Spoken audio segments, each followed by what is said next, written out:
Just a few days ago, my father followed Jesus all the way to heaven. Most of his life was spent traveling the world, but the last week he embarked on the journey he had been looking forward to all of his life, the journey from earth to heaven. There was a little boy here in Charlotte milking cows every morning and every afternoon, and he had no idea that there was a little girl praying for him in China. She was about 13 when she wrote this little poem. And oh God, let his face have character and a ruggedness of soul, and let his whole life show, dear God, a singleness of gold.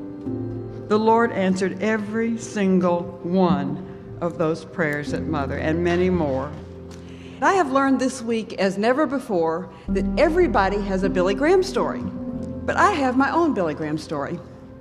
Being stubborn, willful, and sinful. I married a man on New Year's Eve, and within 24 hours, I knew I'd made a terrible mistake. After 5 weeks, I fled. I was afraid of him. What was I going to do? And let me tell you, you women will understand you don't want to embarrass your father. You really don't want to embarrass Billy Graham. I rounded the last bend in my father's driveway, and my father was standing there waiting for me.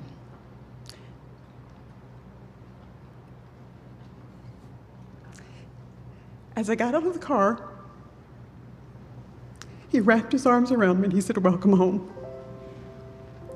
There was no shame, there was no blame, there was no condemnation, just unconditional love.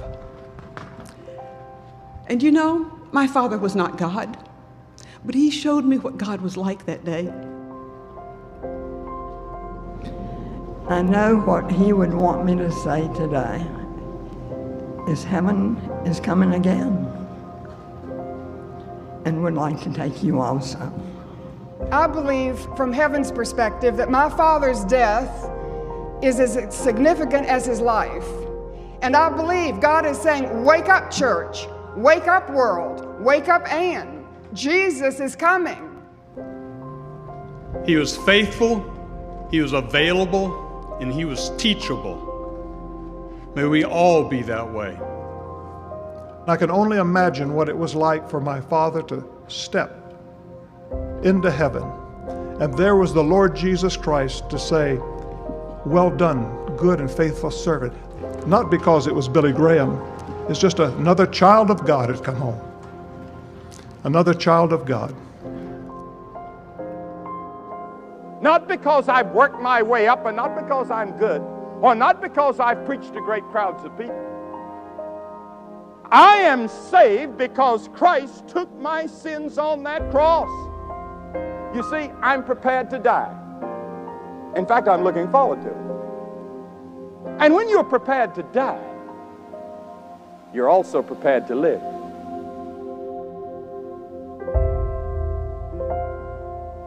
And when I come to the gate of heaven, and if they have a password, I'm going to say, only to the cross I cling. I have no other hope of heaven except by his cross.